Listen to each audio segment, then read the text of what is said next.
Alright guys, so bumili tayo ng 4 na atomic strobe. So yan yung price natin dyan sa screen, no? So makikita nyo. Unbox natin, okay? So open na natin. Check natin.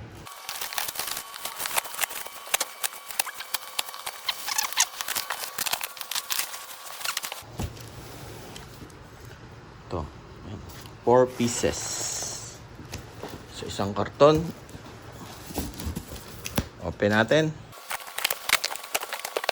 Nice. Alright. Ano, 48 plus 8 white strobe. So, pwede siyang maging ano, 4 channel. Pwede siyang 14 channel. Ayan, makikita nyo. Pwede rin siyang 54 channel. Dami nitong makukuha, no? And then, meron siyang 152 channel. So yan yung ano niya. Yan ang pwede nating pagpilian na channel. So may kasama siyang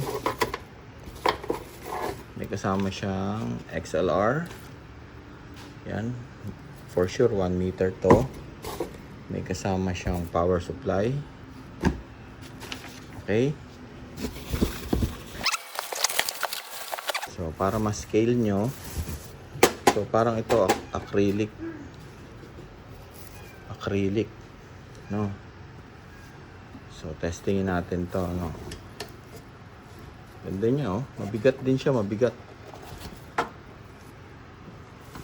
So, may power out siya. Ito yung DMX out niya. Tapos, meron din siyang fan.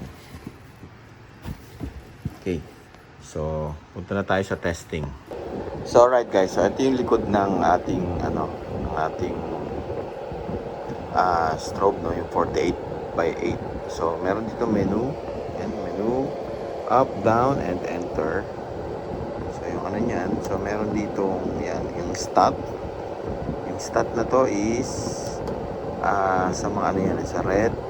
Yan. Papawasan natin yung red. And then yung green, kung nilalagyan natin. Blue, and dalagdagan natin. And then ito yung white niya, papawasan natin. Yan. Mas malakas pag may white talaga.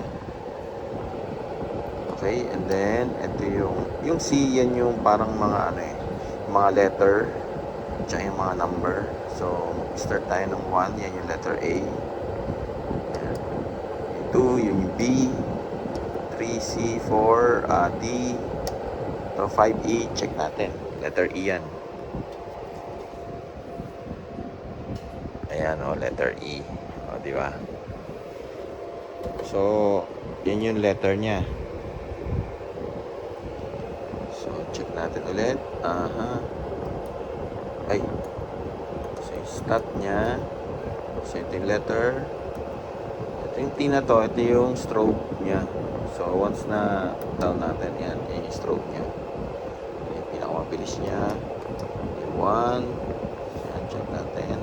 Yan. Okay, so, yun yung strobe. Okay. So, check natin sa ibang menu. Reset. So, malamang di natin re-reset, no? So, yung address, nakikita natin kung D01 or 12. So, hindi lang siya, no? Wala siyang alternative na address. So, kung address siya, ito yung channel. Kung ilang channel yung kailangan mo. So, meron ditong tinatawag na yan, isa natin sa channel 4. Yan, channel 4. Kung kailangan mo lang yung channel 4. Kung channel 14 ang kailangan mo. Kung channel 62 ba. Or channel 152. So, nandiyan yan sa channel na ano. So, for sure, gagamitin natin itong channel 14 na to. So, ilang channel. So, ito yung auto. So, pag pinasok natin itong auto, meron siyang CG20. Ibig sabihin ng 20, ito ating speed. So, kung papalitan natin yung speed, yan o, S Asian DM5 speed. Gagawin nating, halimbawa gawin na, gawin nating hanggang 50 lang yung speed nito eh. Yan, halimbawa gawin nating 1. So ganyan lang kabagal yung 1 guys. Kasi ito naman C, ito yung parang pinaka-design niya, no? So pipili tayo ng design. Halimbawa itong number hanggang number lang, hanggang 15 lang, design 15. Check natin, ganyan yung nangyayari sa design. Okay, so lalabas na tayo dyan. Yan yung auto niya eh. So may sound activation din siya kapag nakakarinig siya ng mga sound. Sensitive siya masyado. So yun yung nasa likuran nitong ano natin, 48 plus 8 na white strobe. Alright guys, so good news, gumagana naman lahat ng ating nabili. Yan. So for sure, ang next video natin, no, paano natin siya gagawa ng personality dito sa ating lighting controller 1024. Yan. So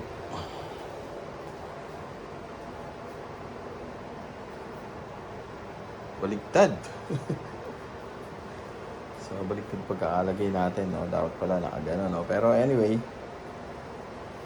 gumagana siya, no. Yan, may mga letter, tapos meron tayong strobe sa gitna, yung strobe white niya, liwanag, maganda.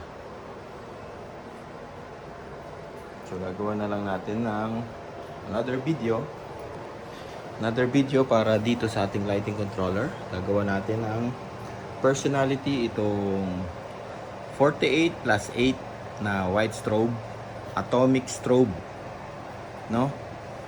Yan. So sa lahat na nanonood hanggang dulo, tabayanan nyo yung next video natin para gawa natin siya ng personality. Sa lahat ng nanood, maraming salamat sa inyo.